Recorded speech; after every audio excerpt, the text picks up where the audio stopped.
This podcast is a part of Straight Up Strange Productions. Discover more shows like this one at straightupstrange.com.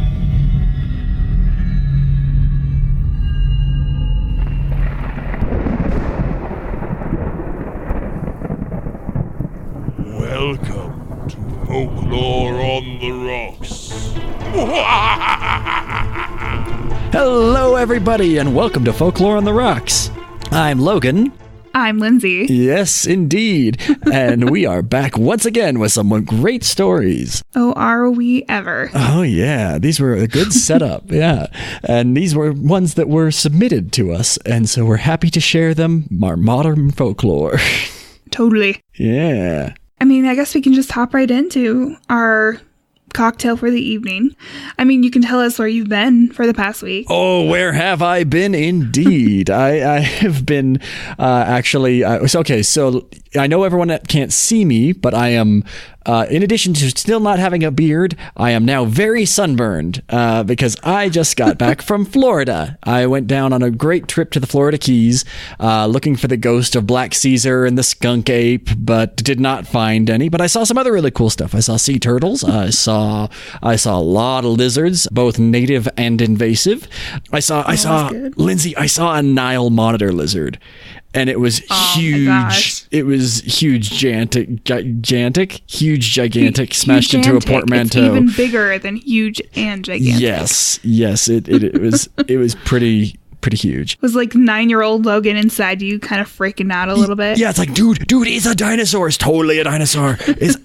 But did not see any saltwater crocodiles or alligators. But I kind of figure that if you don't see them, they're doing their job. That's true. Yeah, they're very good at that. Ambush predators, and really, if you can see them, they're not really exceeding at that. So, hats off to everything I didn't see in Florida, and it's good to be back. Did you go looking for them?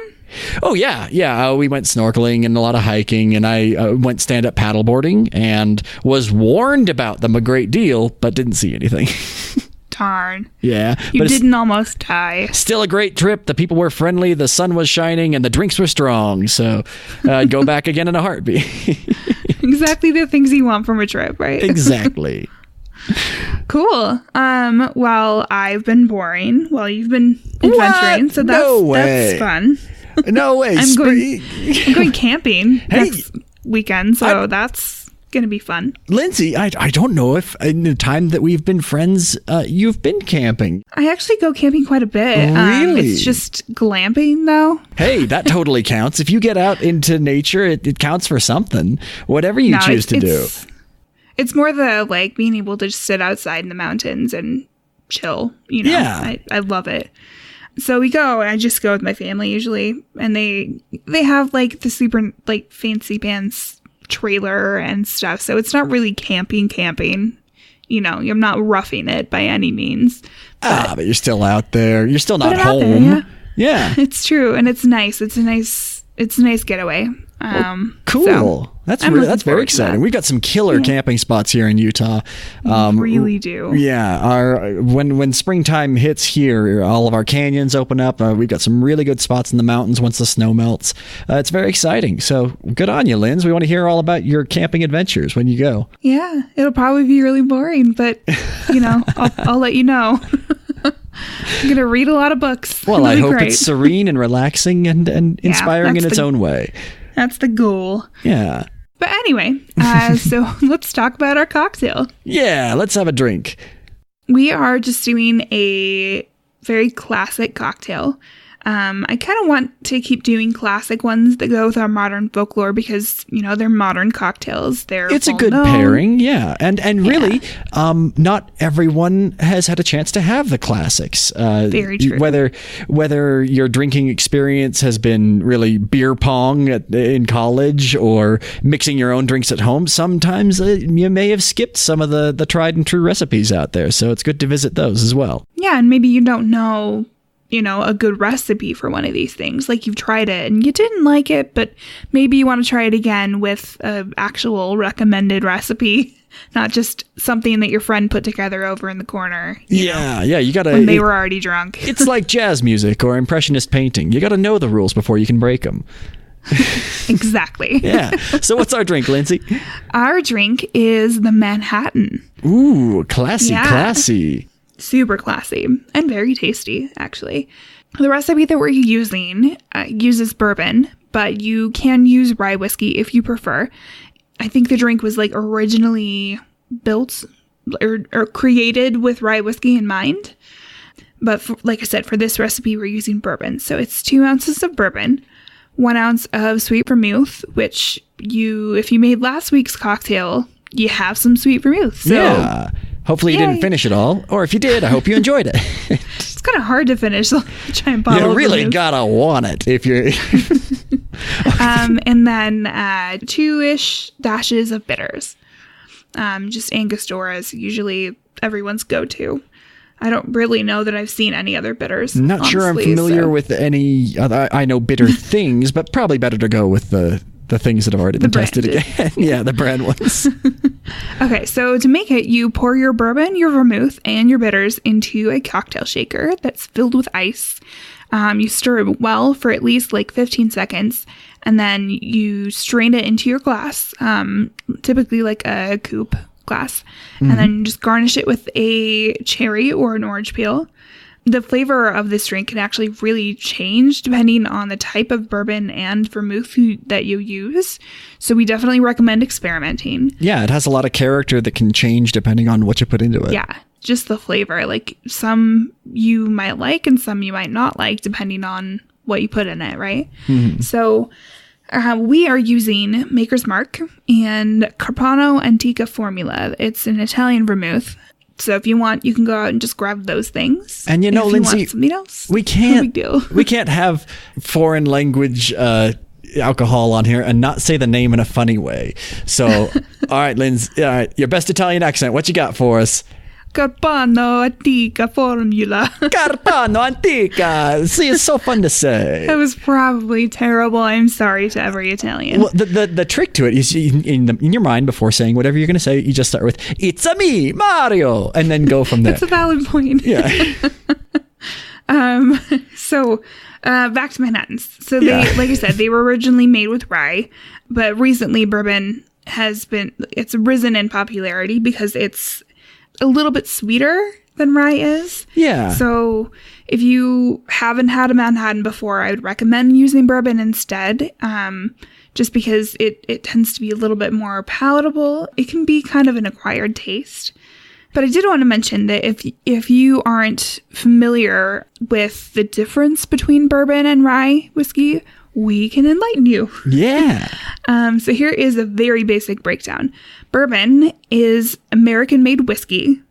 Yes, that's right. Bourbon is a whiskey. Yep. A lot of people don't know that or haven't, been told that yet. But basically, bourbon is made with at least 51% corn mash. And then rye is also a whiskey, and it's made with at least 51% rye mash. So basically the difference is just their main ingredient, but they are both whiskey. They're just different types. Yeah. And if you really want to get nitpicky about it, different spellings as well. One with an E and one with not an E. Yes, but both are good. They really are. I mean, if you ever have the chance to go to a whiskey tasting or you go to a friend's house that has a load of whiskey that knows what's up, taste all the different varieties and see what you like. But this recipe specifically was recommended to us as his favorite Manhattan recipe by our resident cocktail expert, Anubis. Yeah, so good old Anubis. We know that dude knows his drinks. Yeah, it's really funny. I definitely hear you when you say that both kinds of whiskey are really an acquired taste. You have to let them kind of grow on you.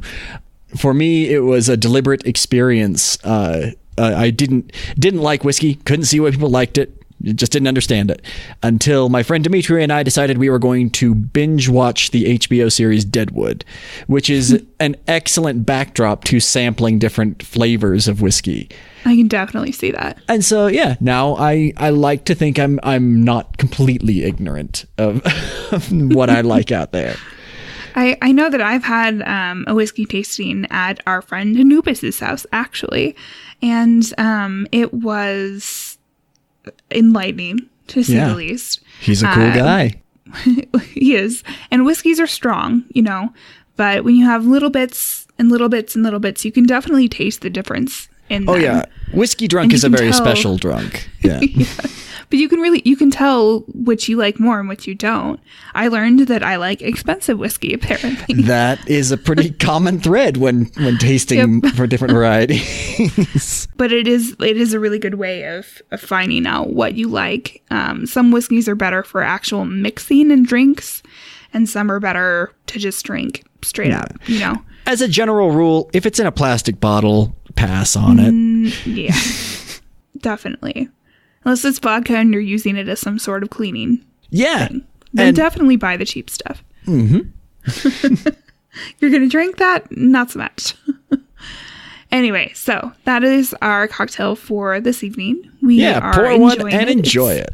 Delightful. We highly recommend it. And I think that leads us right into our first story. We've got stories. We've got the two of us. We are ready to roll. Woo! So what's our first story? Our first story is called The Moment Before You Fall Asleep, and it is by u/Stormrider66 from Reddit. Cool. And Logan is going to narrate it for us now. All right, let's give it a listen. Hope he does a good job. That moment before you fall asleep. My name is Tyrone Vickers. My life is very plain and ordinary. The most interesting things to happen to me in my life would be basketball scholarship to New York State. I was elected prom king, and finally I won $100 with a scratch and win. See, very pedestrian and boring. I've been restless the last couple of weeks, and I'm getting desperate for an answer. As I've been awake at night, I've been going through older files and stuff that has been passed down over time. Anyway, I'm not here to talk about myself. I'm here to talk about some of the journals I've found. They belong to my grandfather, Jamar Vickers. Oh, don't worry. He's fine. He's even the superintendent for a private branch of schools in Brooklyn. His journals are from when he was in high school. I've included only entries that I think are of interest. December 13th, 1973. I've been having a really hard time trying to fall asleep. I'm looking at my clock. It says 3:24 a.m. Tomorrow's Friday. I have a final exam in 4.5 hours. It's like there's a voice calling me to stay awake. December 20th, 1973. I can't take the stress anymore. I'm exhausted. My grades have been on the decline. I'm at risk to lose my potential scholarships. I'm fairly certain that I've bombed that last exam. My parents will be so pissed. If I know my mother, she will fight to let me retake it. It won't do me any good if I don't fix this problem. I need to cure my insomnia. December 22nd, 1973. It happened. My parents got the call. My dad was pissed, shouting like he usually does. My mom, however, was willing to listen to what I had to say. She agreed to take me to the doctor. My health is deteriorating, and I'm looking ill. Not helping matters is that Karen just dumped me. Says I haven't been myself lately. She thought I was failing on purpose to get held back a year just for her. She doesn't want to feel responsible for me missing out on an education scholarship. If she only knew. This won't make anything better, but if the meds work, then I can get back on track. Karen McIntyre, I'll prove myself to you. December 24th, 1973. I finally fell asleep last night. And all of yesterday as well. We were warned that it was a side effect of the drug. The dreams were weird and a little off-putting, but at least I feel rested. The school board have allowed me to retest after Christmas break, given that it was medical reasons. January 4th, 1974. So now I have a new problem. Well, two. The first one is that I just found out that Karen has started dating someone else, Stephen Wilmack, the biggest prick in the whole school. He's a senior like me. He's going off for his law degree next year. I don't even know what she would even see in that guy. Is it because her parents would approve? He's not black. Mixing of colors is frowned upon in the traditional McIntyre household. Bill never approved of me. The other problem is those weird dreams have been getting worse and worse. They've escalated so quickly from uncomfortable to bad dreams to nightmares, and then finally night terrors. I think it might be the new meds. Now I'm getting almost as little sleep, with the added bonus of pants-shitting terror at night. I'll give it another night to see. January 5th, 1974. At first, last night's dream was pretty good. I was back with Karen, and things were going good. It took a bad turn when Steven walked up and knocked me on my ass. He was always a hard hitter, I found out in the past. Some unseen force kept me pinned down as he looked me dead in the eye and made love to her in front of me.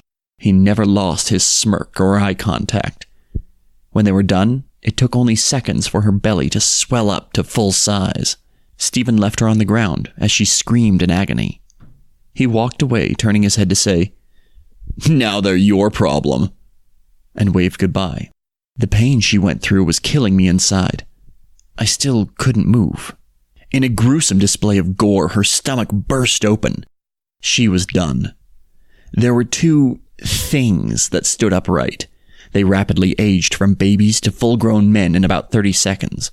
The one child had ghostly pale skin and eyes like a black void, like he was dead. The second looked almost normal, except for the flames surrounding his body and eyes that flowed with a raging fire. I don't mean metaphorically, I mean literal flames from hell. The first one looked sorrowful, but the second reached out his hand toward me, smirking. I could feel a very realistic pressure building in my head. It built until I felt it would pop. I screamed as I woke, my head throbbing. My parents are on the other side of the house. I doubt they heard. My description of the dream doesn't do justice to just how horrifying this all was to witness. I have to get off these meds. No thanks. I'll find another way. January 22nd, 1974. We're back to square one. No nightmares, but no sleep either. My mom is a nurse, and she's heard stories about a new experimental drug that affects sleep. The company is called Hypnomax. Figured you would sign me up for testing. This drug supposedly keeps you dream-free while preventing your body from moving. We're growing desperate. Tonight's the first night of experimenting. January 23rd, 1974. It happened. A dreamless sleep. My body felt so peaceful and relaxed. I feel more refreshed now than after any sleep. The doctors recommended that I should report side effects if I experience any. Right now, I feel fantastic. February 11th, 1974. I've been experiencing the side effects. I've researched sleep paralysis, and the symptoms are exactly the same. I wake up, yet I'm dreaming. At least that's the way it's supposed to work. Your body gets paralyzed as you sleep to prevent you from acting out your dreams. They say that when you wake up and can't move, that is the reason why people believe that they are being held down by ghosts or demons. It's not really a supernatural force. After I read that and it happened repeatedly, it didn't bother me. I would let it pass and continue on. No dreams, so I wouldn't see scary shit. Just my room. February 22nd, 1974. I'm just going to start getting blackout drunk. I'm not taking any more of this shit. It's been confirmed that everyone who takes it isn't dreaming, so this had to be real. I will describe this in as much detail as possible, even though it pains me to do so. I was lying in bed ready to fall asleep. I had that same feeling of paralysis that came over me many other nights. It was different this time because I hadn't drifted out of consciousness first. When this moment happened, I saw my window open. Something had waited. I saw this thing crawl in the window. It walked with a hunch, but on its hind legs. The face resembled something like a vulture, only the whites of its eyes were visible. Its wings hung heavy on its shoulders like a cape. Both of its hands and feet were bird claws and talons. It had a glowing red tongue that had a sucker with teeth like a leech. It crept up to the bed, and the tongue started reaching for my temple. I couldn't move. I couldn't get away. It stopped short of my head and retracted its tongue. It somehow managed to curl the corners of its mouth into a grin. What do we have here? It had a low, soothing baritone which was surprising. It seems I've been spotted. This is a first. It ran a claw softly down my cheek. I could only sit and watch in abject horror. I must be the first of my kind to ever be spotted. Let's be clear here. You're breaking the natural order of things." It was softly stroking my head. "You know that moment you go from being awake to sleeping? That haze you can never remember? Where is the line from conscious to unconscious, The thing pulled back and started pacing in my room as it exposited.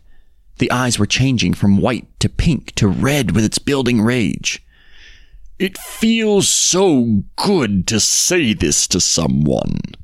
The eyes turned pink. "That haze is the mind's defense mechanism. It's easier to just erase that part from the memory. The probing for dreams is so painful." The eyes were red now. "If you have pain, it makes the dreams turn sour. And if you're awake, then I don't get to feed.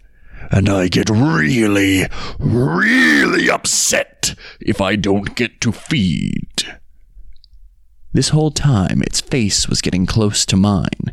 Its putrid breath was getting on my taste buds. Its eyes went white again, and its voice went back to its soothing coo. "Now remember for next time you decide to stay awake. You're mine until you die. And if I catch you or your descendants like this again, well, these claws aren't just for show." It drew blood from behind my ear and crawled back out again. When I came around to consciousness the next morning, my left ear had a huge gash behind it, and dried blood bonded me to the pillow. It was painful to remove. September 14th, 1981. I've been clean for years now. I've never really talked about my drinking problems in this journal before. I've just started my second year of teaching first grade. Of course, Karen and Steven's girl Kaylee is going through this semester. She has a younger boy, Tommy, that will be starting in a few years. This sight might just drive me to the bottle again. My feelings can't be quelled. I've never felt happiness since the incidents a few years ago. Even if it was just a fever dream. I've gotten good at smiling again, but I'm sure you can tell it's fake if you really looked. Those were the entries of interest. Crazy dreams and whatnot were a side effect of those drugs. That was the 70s, though. Hypnomax is still around and still makes those pills. The kinks would be worked out by now over this period of time. Regardless, I knew creatures don't exist. Update. I added to this post at the last second. I got those pills. You're supposed to take them an hour before bed. I took it 45 minutes ago. My grandparents just left for the night 5 minutes ago. As I hugged Grandpa Jamar goodbye, I checked behind his ear. There's a huge scar. I found out too late that Hypnomax only existed for that time, and the pills are the original ones resold from the 70s. I'm getting drowsy. I think I've made a terrible mistake.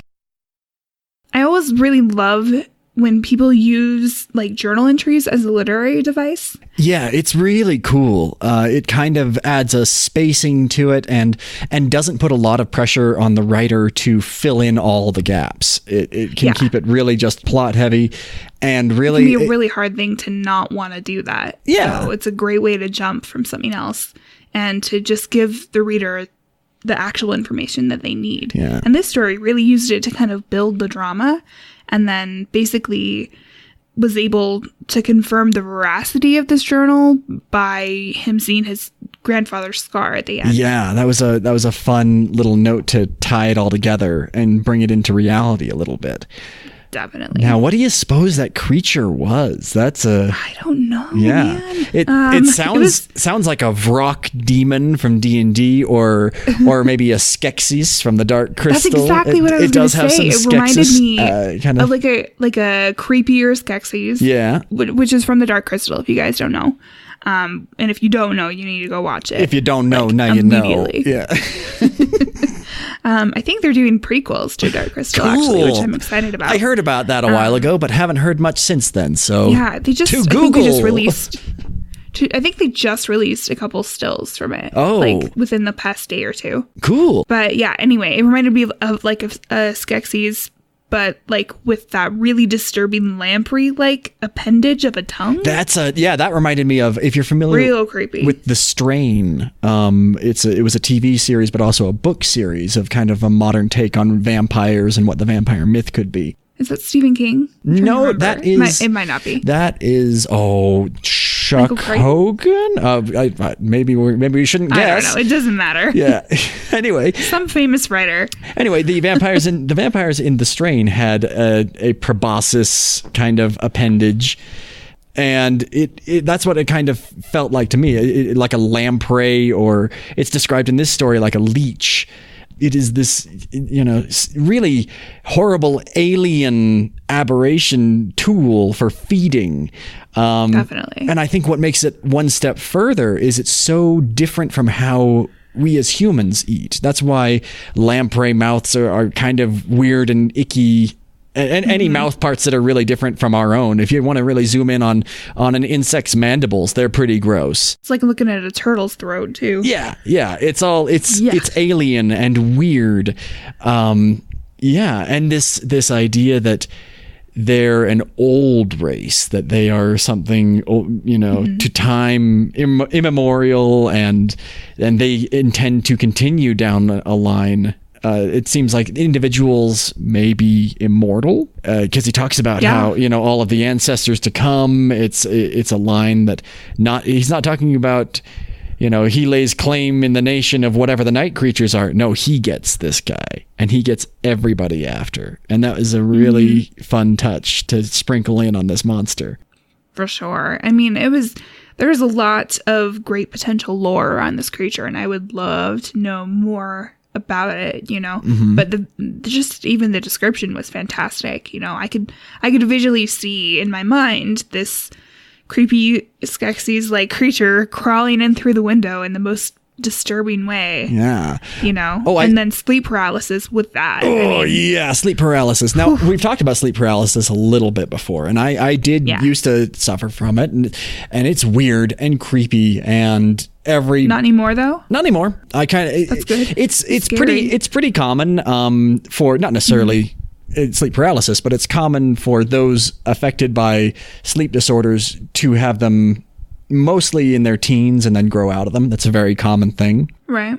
Some people are stuck with them for their whole lives, and to those people, I hope you find a way to manage it. It's rough. For sure. It can really impact your life, but yeah, sleep paralysis is terrifying. I mean, I personally haven't not experienced it. Sounds like you have. Yeah. I know my sister has a couple times, but like just in general, that lack of control and your brain telling you that you're seeing something, and there may or may not actually be anything there. Like nothing's been proven either way. Yeah, and really, that I've seen. Yeah, for me, it's an order of operations error.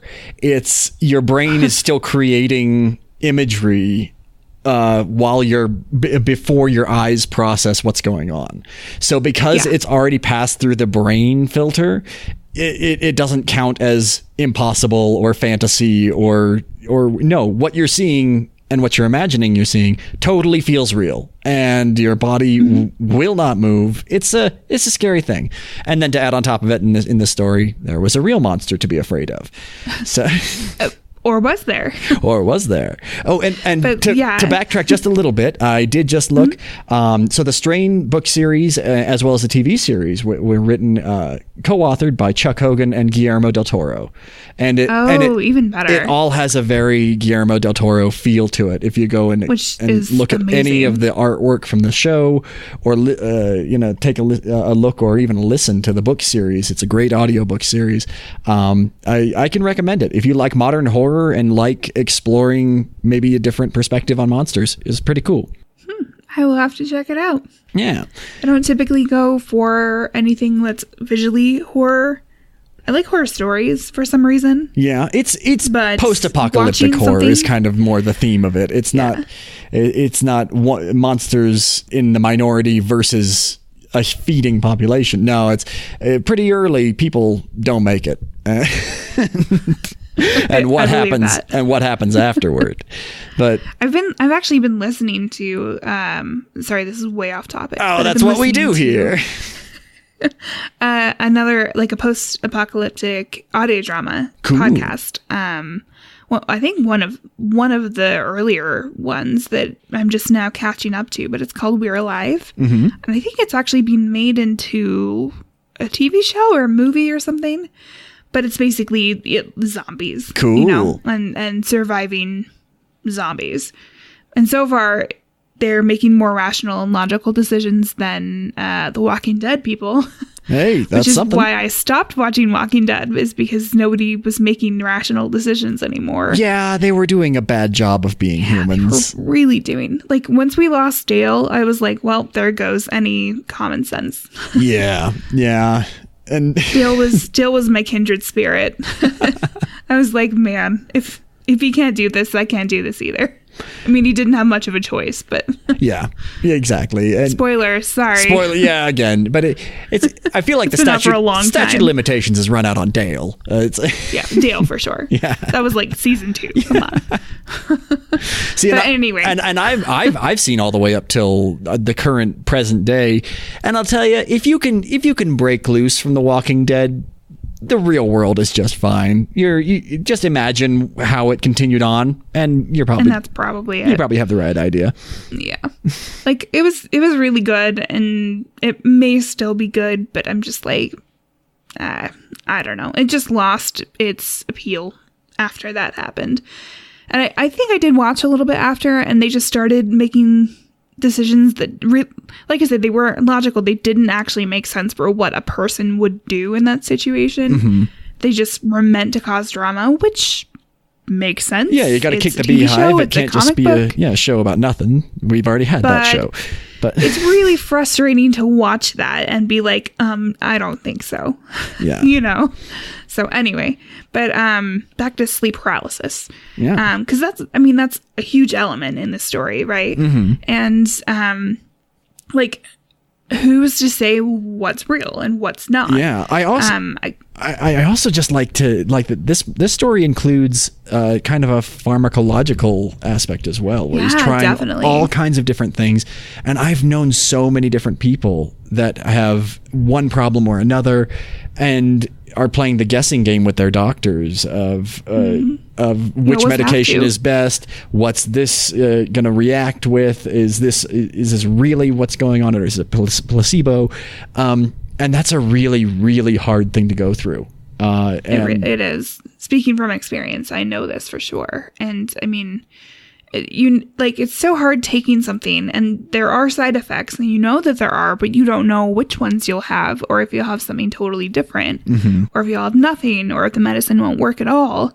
Like, it's just so unknown, and having to go through something multiple times just to try to figure it out, like dosage wise, or if something you'll have a better reaction in a different way, or you know, it's really hard, and so it's a little scary. And so with this one, there was a magic bullet pill, except it had a drawback as well. Yeah, I want to know more about Hypnomax and exactly, what was going on there. Is there some vast conspiracy ruled by the night hunters or something like that? From the 70s too. Like, it makes me. It's not exactly the same, but it kind of like MK Ultra-y a little to bit. Me. Yeah. But back to sleep paralysis. I just want to talk a little bit about the differences between the paranormal potential of what's happening or like the scientific explanation for it, right? Like, I know that scientifically, when that's happening, you're typically on that cusp kind of between dreaming and waking. So like anything that you might see could be a construct of your own mind, like you were talking about. Yeah. It's also when the veil is the thinnest, exactly. When your perception is just skewed enough, or maybe even flexible enough to see. You're like in a different state of mind. Yeah. Than normal. Like you're a lot closer to your subconscious than you would be in your waking state, or like fully awake state, I guess. So it makes a lot of sense in both regards, and regardless, it is terrifying. Yes. No matter what. It is very scary in kind of a cheatery way, where it's like, you motherfucker, I'm not supposed to be scared of that. But no, it's it's a very scary thing, both in the reality and as a tool in storytelling. It has a lot of supernatural kind of potential because. Well, I think that your body kind of releases like whatever hormones release fear. Like you are more scared than you know that you should be. Oh yeah. At things. Yeah, your heart races. You feel your blood pounding in your ears. You cannot move, and it feels. While I've read a lot of things that, it's just the motor functions haven't turned on yet. It's a little kind of, but it feels like you are paralyzed with fear. It is the exact same feeling as being utterly stricken and unable to move. Yeah, for sure. And I mean, there is a creature that is related to sleep paralysis. So we will definitely do more about it in the future. Yeah. Once we get to it. We'll look up some real science instead of just speaking from anecdotal conjecture. Exactly. So you will get more about this. Yeah. But since it was such a large element of this tale, obviously we wanted to talk about it a little bit. I do want to talk about his dream about like Karen and Steven. Yeah. I think it was maybe more meaningful than we think because they did have two kids. They did have two kids later on. So maybe like some sort of precognition. And with possibly. I'm really, one was cold, one was hot. By the way, sad and evil. Yeah. My D&D warlock totally has that dancing fire effect. He definitely, he picked up that feat is what he has. Love it. I would really be interested to know if anything more happened with these kids later on, because obviously the story jumps from 81 to like today. Yeah. And he goes from a first grade teacher to a superintendent. So, like he probably saw those kids. Yeah. And the words, they're your problem now. When it's like it's a curse that you're passing on. It's something projected. To know that it's a dream, but to know that it's going to be twins and that they're going to be this in her life, and then to just leave her there with it. It's a really harsh thing for even a dream character to do. For sure. And I did find it interesting that he kept a journal for so long. Yeah. No one does that. Yeah. Well, some people do. I am so bad at keeping journals. I am the very worst. I have started I have about one from a dozen. When I was 12. Yeah. I've got a lot of first pages of journals floating around. Yeah. Yep. Mine when I was 12 was like the school dances and who I danced with and who I had a crush on. All the stuff that really matters not, Yeah, the inconsequential stuff. Very boring. So yeah, that's all I have from my journals. Yeah, but good on this grandfather for doing that. Yeah, I do think that it's a good exercise to really recollect one's day, and also as a writing exercise. It's something that I've told myself many times I really should do it and stick to it. Same. Because I forget everything, so it would be a wonderful way to actually know what happened in my life, because I have an awful memory. So it would be ideal, really. And it's never gonna happen. Never. Okay. Well, all right. Can't say we didn't try. I know myself. I don't know. It'd probably be easier to keep like voice journals. I don't know. Oh yeah. Well, we do have a podcast that kind of works. Yeah. Exactly. At the same time. But in addition to rambling nonsense, we've also got stories. You do. I do want to say I was a little kind of like confused at the end on why the main character would actually seek out and take the Hypnomax pill. Yeah. Like, was he just thinking that it wasn't real? But it definitely added dramatic effect to the end, for sure. Mm-hmm. Yeah, I was just why would you do that? There's a whole lot going on, and it's difficult to see what's connected. And it's fun to imagine connections and causes within these supernatural events. So. Yeah. He could have just been like, that's interesting. I wonder if there's these pills around. And then, he didn't actually see that his grandpa had that scar until after he took the pill, right? So he maybe didn't have it really confirmed as real. until after the fact. All in all, it was good and descriptive and scary and had a really cool creature that I want to know more about, you know, and that's a good story, you know? Yeah, it's a good one. Yeah. I liked it. It was a great story. 'Twas. Okay, so let's go on to our next tale for the evening. So this one's called It Came One Night, and it's by user AllHasRead7 from Reddit, and Logan is going to tell it to us now. Yeah, let's check it out. It came one night.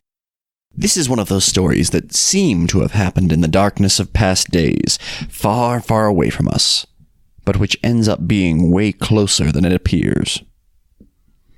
The events which I'm about to describe happened in the poorest and most mysterious region of rural Spain, Extremadura, more specifically in the Comarca county of La Vera. The year was 1948, only some 60 years from now, and Spain was still partially recovering from the horrors of a civil war where half the country became the hostage of a dangerous and vicious megalomaniac, the Generalissimo Francisco Franco. A semi-nomadic goat herder living in the pueblo of Garganta de Olla struggled to make a living of the land. The man was Don José Campo Pancho. The land in which he lived was fairly fertile during the colder months of the year, but extremely dry, hard, and dusty during the hotter ones, in which the temperature rose to 45 degrees Celsius. In order to be able to feed his big black-horned Verata goats, this shepherd was forced to walk long kilometers during long warm days looking for green pastures and brush up in the Tormanto Sierra mountain range, which was not fairly far away from his pueblo.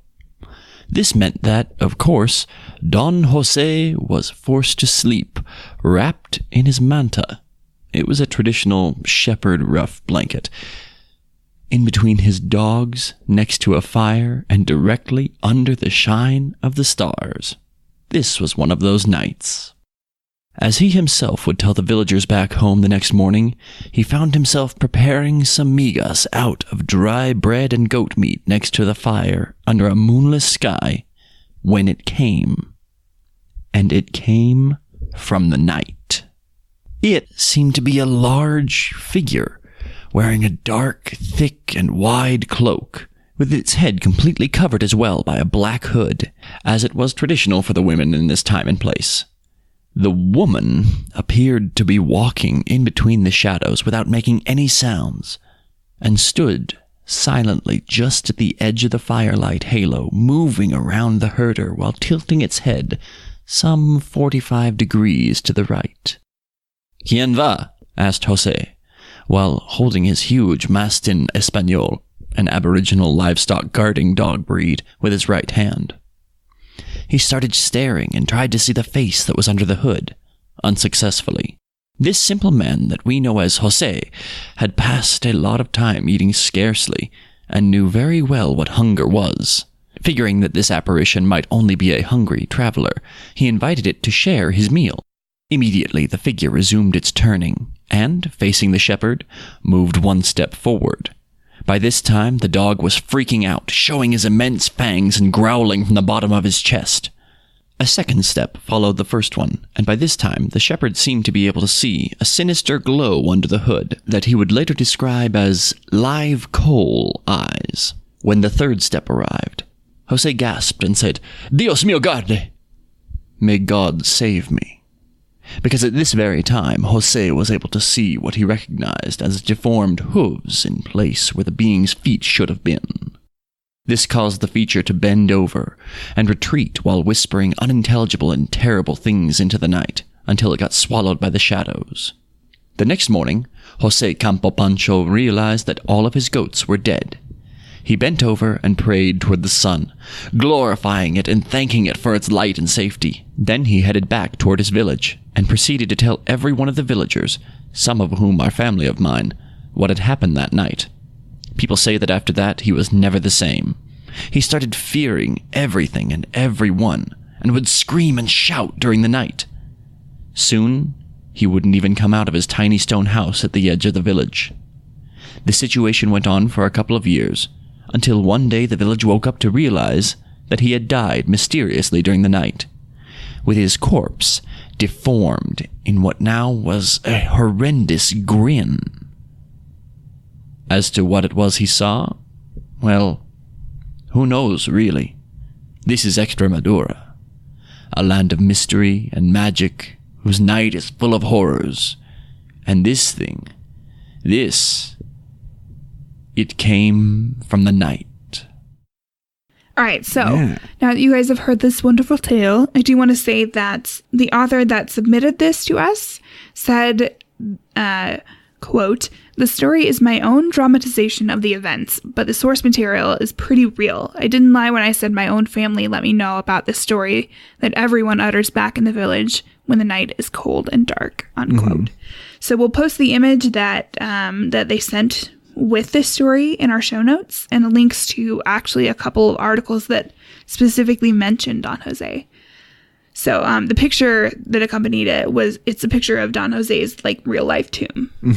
And so this is crossing the line between, like typical no sleeps and like actual like events that occurred. And I wish it to be known by all listeners and you, Lindsay, that in the narration I do say Jose, which is the New World pronunciation, but I'm pretty sure it is Jose in Castilian. Yes, I would never guess. Yes, I do acknowledge the lisp that goes with Old Castilian, but yeah, it's just easier to say it in the terms of Spanish here in America.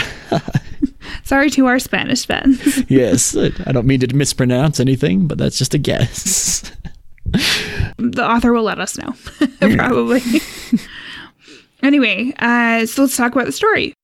I do think that I would personally think if I saw something like he saw, this figure, this demonic figure, I would definitely think like it's a figment of my imagination or hunger, kind of like he thought. But then like the dogs started freaking out, and as we all know, dogs know what's up. Oh yeah. So it's why they're the best animal. Like that changes things, It could be you individually, but when an animal starts reacting to the thing that you're also seeing, that's a whole other ball game. Yeah.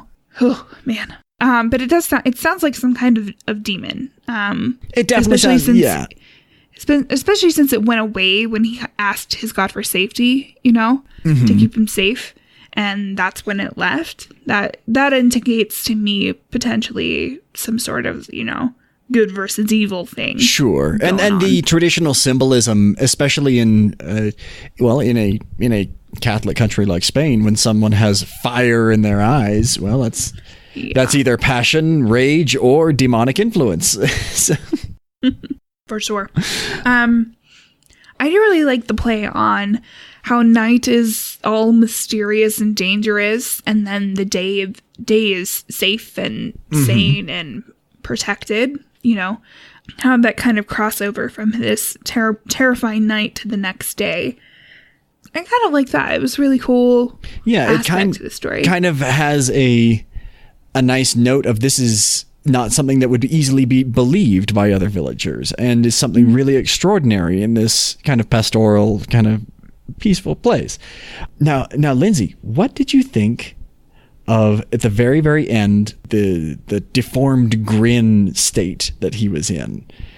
That was pretty creepy. That was pretty creepy. How do you think that happened? This monster's kind of like I picture like a humanoid chupacabra thing, just because it's going after the goats. It's true. It's true. I mean, we don't know that they were sanguinated or not. But that being said, goats are delicious anyway. So. I mean, it could be a variety of things. I'd like to know more about what type of creatures it could be. We know it was cloven-footed. So it could be hooves. Some sort of goat demon, or it could be some sort of like fawn or satyr type of creature. I don't know what this Spanish equivalent of that technically really is. It could be a djinn. I know that some of those appear cloven-footed. I mean, there's a lot. There's a whole lot. Yeah, when it's all wrapped up in a cloth, it could be Krampus. You don't know. It could be two very short demons riding each other's shoulders in a big cloak trying to get into a movie theater. There's a collection of demons. Lots of things this could be. It really could be. I mean, and also it could be that he just snapped and he went crazy and everything declined. Yep. But with that whole horrific grin when he died, I mean, and the fact that all of his goats were dead in the morning after he encountered that demon, it's either way, it's pretty disturbing with the potentiality of it being true, right? Yeah. And especially since this, while it is a dramatization, it is based on real accounts, as far as I know, of a real person that came back to town and told people what happened to him. Yeah. You know, which always makes it a little bit creepier because of the potential reality of the situation, right? Mm-hmm. So, I don't know. Yeah. I'd love to hear more, like, accounts of people who heard this guy tell his story, you know? Yeah. Yeah, and I really like the setting that they chose for it. That really it is something that like rural. Yeah, rural and historical and again tied very much to reality. It was a hard time in Spain.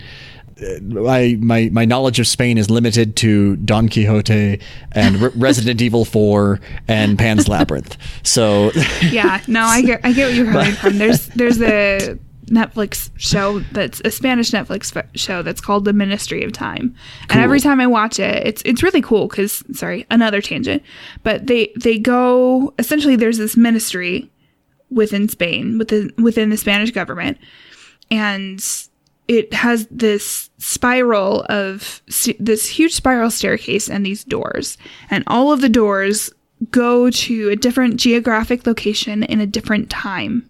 Mm-hmm. In Spain's history. So it's basically Spanish time travel, and they're going back to like fix specific things so that the future doesn't change, basically. That sounds like excellent time travel right there. Yeah, it's such a cool show. It's really, really good. And every time I watch it, I'm like, I wish I knew more about Spanish history because I know this character is super important and I know very, very little. But I mean, like, Cervantes showed up and I was like, yeah, I know somebody. I know that dude. Yeah. Cervantes wrote Don Quixote, just so you guys know. Anyway, that's a great show. I highly recommend it. It's on Netflix. Yeah. And if anyone out there lives in Spain or has been to Spain, tweet us your favorite thing about Spain because clearly we're undereducated. Totally. I mean, I want to go to Barcelona so bad. I mean, to see the Sagrada Familia. I mean, I want to have tapas every day. Like, I would love to go to Spain. Yeah. Love it. It seems like a really cool and magical place. It does, for sure. Steeped in history. Beautiful people. Amazing food. Like, there's just no reason to not like Spain, basically. Yeah. Yeah. So. And so different from the other cultures around it. It really has a very strong identity that is its own. It does, for sure. Yeah. So cool. Well, thank you so much. That was a fun story. Yeah. Thank you for letting us read that. Yeah. So for our next story, I do want to give a disclaimer. It's the final story of our episode. We want to give you fair warning that this tale has graphic violence and sexual assault. So if those are triggers for you or you just don't want to hear about them, you're totally fine to turn off the episode. We completely understand. Yeah, this is not one for the kids. No, this is the gorier end of horror, the horror spectrum. Yeah. It's not like spooky ghosties and ghoulies. So if that's not your cup of tea, it's all good. We totally get it. But if you would like to continue, this story is called I Found a Snuff Film in My Childhood Goosebumps DVD Collection. What a title! I know. Andrew Close, and his username is Symphony Sketch. His Twitch name is Pen Plays, 2 N's and a Z. He actually wrote one of the stories from our last Modern Folktale episode, which is the My Daughter's Afraid of the Dark one as well. So, same author. Oh, thank you for that. And I'm excited to listen to another one. Yeah, so here we go. I found a snuff film in my childhood Goosebumps DVD collection. Okay, so I didn't know where to post this, so I figured I'd let you guys make heads or tails of it. But anyways, I was watching TV last week, and out of nowhere, the old Goosebumps came on some local channel I'd never seen before. But that doesn't matter. What matters is the waves of nostalgia that washed over me as I watched it. The show is a little shittier than I remember it, but it was amazing to see. After the first couple episodes were over, I called up my folks and asked them if they still had the box full of old Goosebumps DVDs. I used to record them off the TV, and I bought some of my favorites. My mom told me she still had it somewhere in the attic at their place. It was probably 4 days before I could actually head over there, because work and shit. I say this because it could be my parents fucking with me, but I doubt it. I got the box, which I swear had more fucking dust than DVDs, home and in my living room. I immediately started going through and watching some of the discs. It took me a couple of days to get to the bottom. And that's when things got strange. There was a sleek black case with raised letters that simply said, Goosebumps. I figured it was an old special edition disc. I was wrong. In it was a disc. Just a plain disc. My curiosity got the best of me at 2 a.m., so I popped the disc in. It started off on an empty screen. There was a quiet fuzz sound, like an old VHS tape would make. After a few more minutes, it cut to a found footage style video of someone walking through a parking lot at night. Nothing out of the ordinary. Until they walk up to and open the door to a car. The backseat door. The person just laid down and covered themselves with some sort of black blanket before turning the camera off. The screen was black for a minute before coming back. There was a lady driving the car now.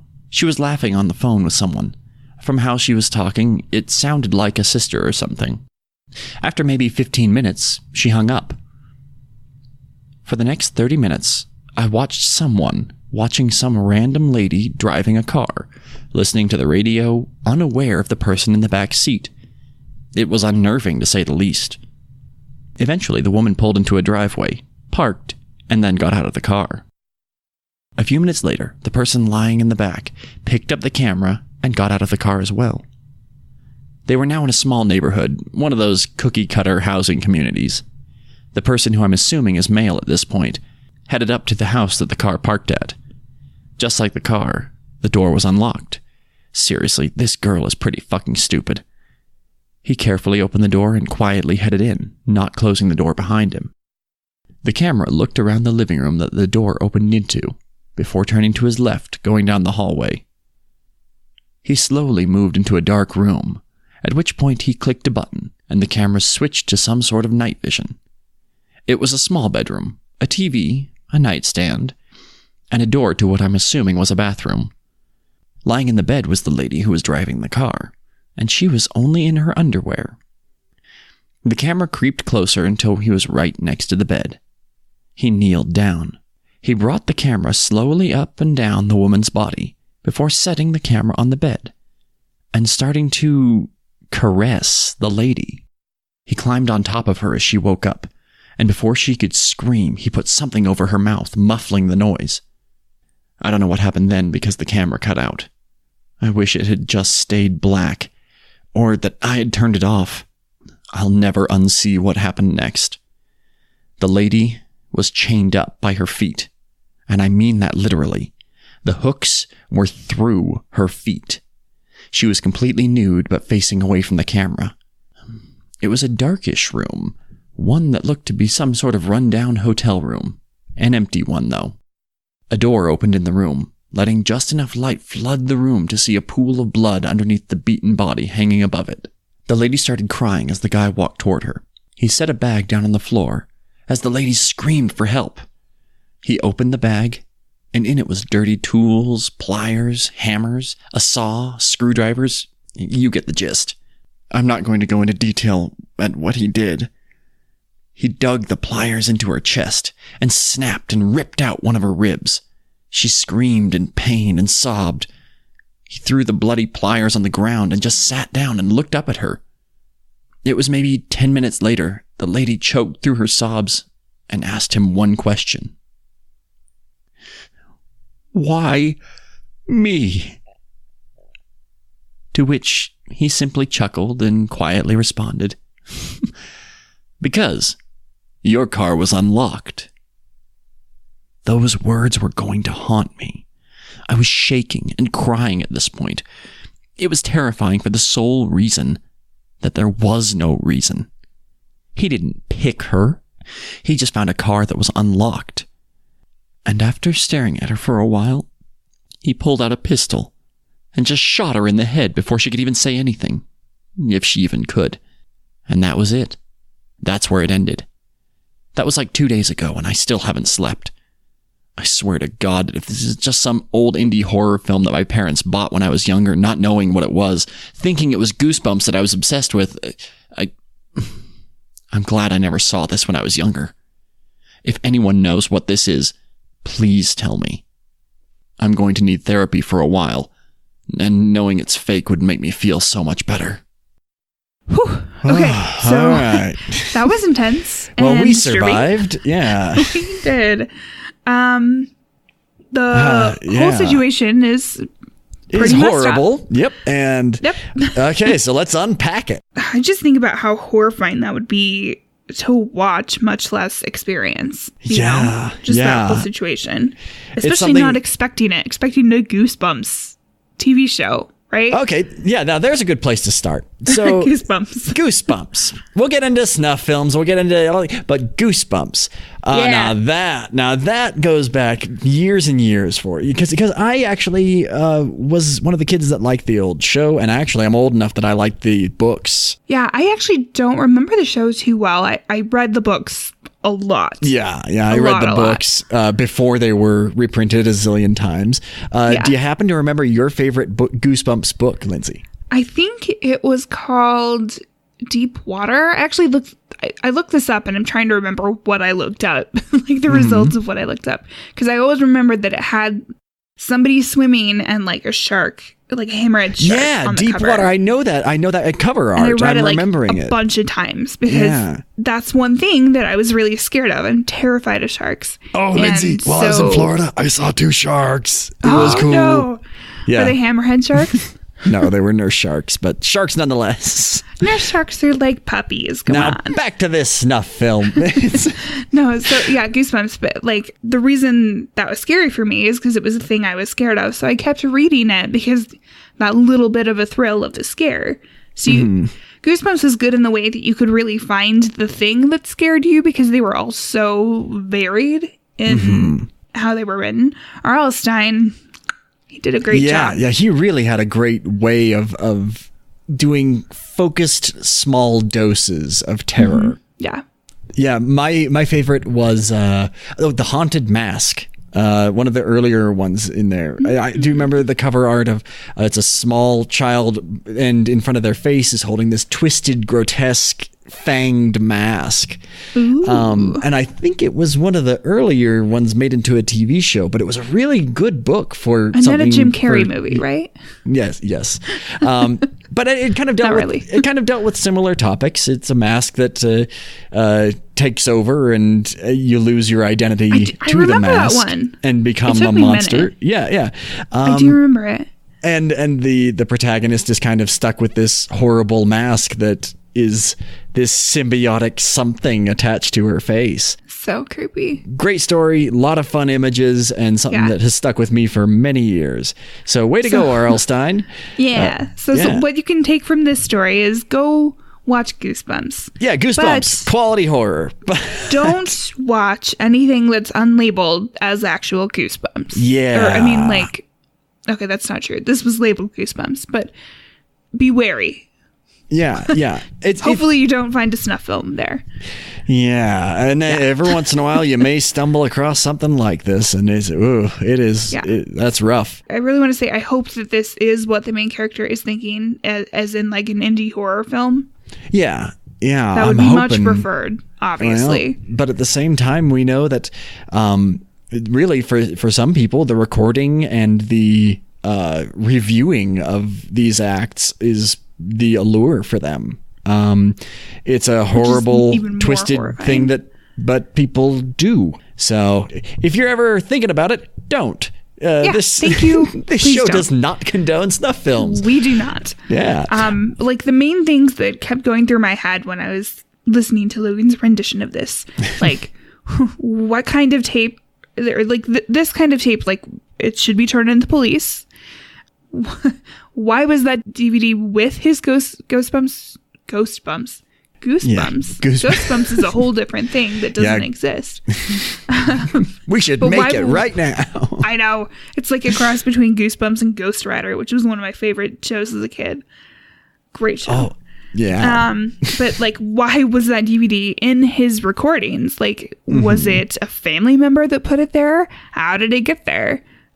Is somebody in their family a crazy murderer? Yeah, that was kind of my thing when he talks about, it's probably my parents messing with me.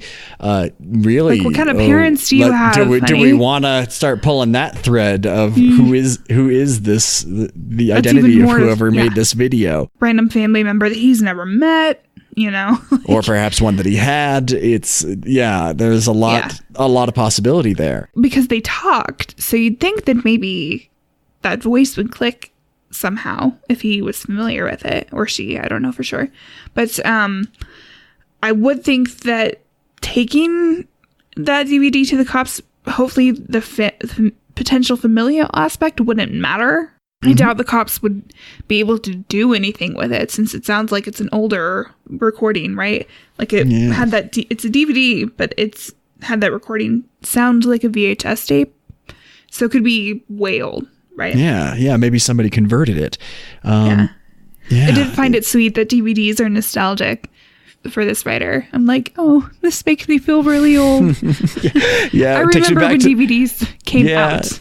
I remember when I got the collector's edition of Lord of the Rings, and then went back and bought on VHS. On DVD, but then went back and bought it again for no reason whatsoever. But it's in a bigger Blu-ray. box. It's in. It's the extended edition. Yeah, this has 36 hours of footage that I may watch 12 minutes of. Yeah. Exactly, right? But yeah. I would like to touch on the commentary about the intelligence of the characters in there, without getting into anything that says, this woman in the tape deserved it or didn't make the right choices to keep herself safe. But I do think that it's a fun kind of side note to add, because that's usually everyone's criticism of horror movies, that it's like, these characters are totally, what you were saying about Walking Dead, they're not making rational decisions, they're not behaving like real people, this is totally fake, these are really stupid characters, which is a very horror movie thing that happens. And so for this character to have seen that and have this kind of, that's their monologue, that it's like they're watching a horror movie, all the things that you could argue maybe they're desensitized by pop culture too. But you want it to be a horror movie too. If you found something like this, you want it to be a horror film. Not let it please real. be pretend. Please. But as it goes, you can kind of get the feeling that this character is starting to grasp the reality of what is going on. And boy, the fact that this is something that does in fact happen in the real world, and more than that, it doesn't happen all that often. It doesn't happen, high hope, yeah. But because it does, there's a consciousness of it, and there's a fear of it. So many people, they triple check to make sure their doors are locked every night because they imagine somebody coming into their home. Which you should. Yeah. To be frank, yes. Lock everything. Lock your doors. Yeah. Check the back seat of your car before you leave anywhere, or just have junk piled up so that you definitely would be able to see somebody. Just whack it with, like me, tire iron, but when you sit in the car, it's fine. Just be cautious. We want to live in a happy and friendly world, and we don't sometimes. So just be aware, protect yourself, be aware of your surroundings is a big key to take from this, I guess. And not that it was her fault or she deserved it in any way. No. Because she didn't lock her doors or whatever, but she would have been safer if she hadn't. Yeah, there were more safety conscious choices she could have made. Right, but there's no way to victim blame here, because all of the fault belongs to whoever made this. Oh, there's clearly a crazy person who got in her car. Yes, there is a batshit crazy person who should be jailed and institutionalized for sure. Yeah. So this is so not okay. This is definitely a story about a monster, and one that is a little because difficult. It's real. Because it's real, yeah. Because we can't deal with it with talismans and avoiding the full moon. Yeah. It's something that you just hope you don't meet someone like that, and that's really not enough to really let somebody feel safe at night. So really just watch out for each other out there. I guess that's a good place to leave it on. Really try to just keep an eye out for one another out there, and don't let anyone feel like they're really alone, because that's a scary thing. Mm-hmm. It's very true. So, I mean, it was a rough tale, just due to its content, but still interesting. I mean, it's good to think about these kinds of things in the way of helping you not get in these situations. Yeah, so as a cautionary tale, it's every bit as effective as a Grimm's fairy tale. So take that from this. Yeah, for sure. But that's all the tales that we have for you guys. Tonight, so that's a good batch of stories. A nice, nice to be back, and good to see you, Linz. Talk to see what's going on for springtime. For sure. Yeah. Let's round this out with our promo and finish this up. So our promo for this week is for a show that's called Octoberpod, and it is a monthly retro horror show that tells horror stories, true and otherwise, and it tells them alongside found footage on their YouTube channel, but they also have a podcast version if that's your cup of tea, which it very well might be, because you are currently listening to a podcast right now. You clearly have access to podcasts. You do. You may prefer them. So we are going to play their promo for you right now and have links for you in our show notes. So here we go. Let's check it out.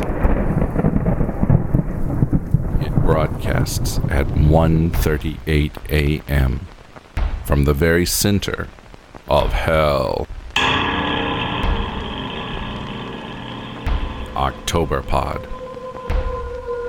Finally, a retro horror show which offers to bold individualists a look into the maddening space between nightmare and nostalgia. True horror stories and found footage beyond anything you've tested. Octoberpod, offered by Octoberpodvhs.com in black and white and color.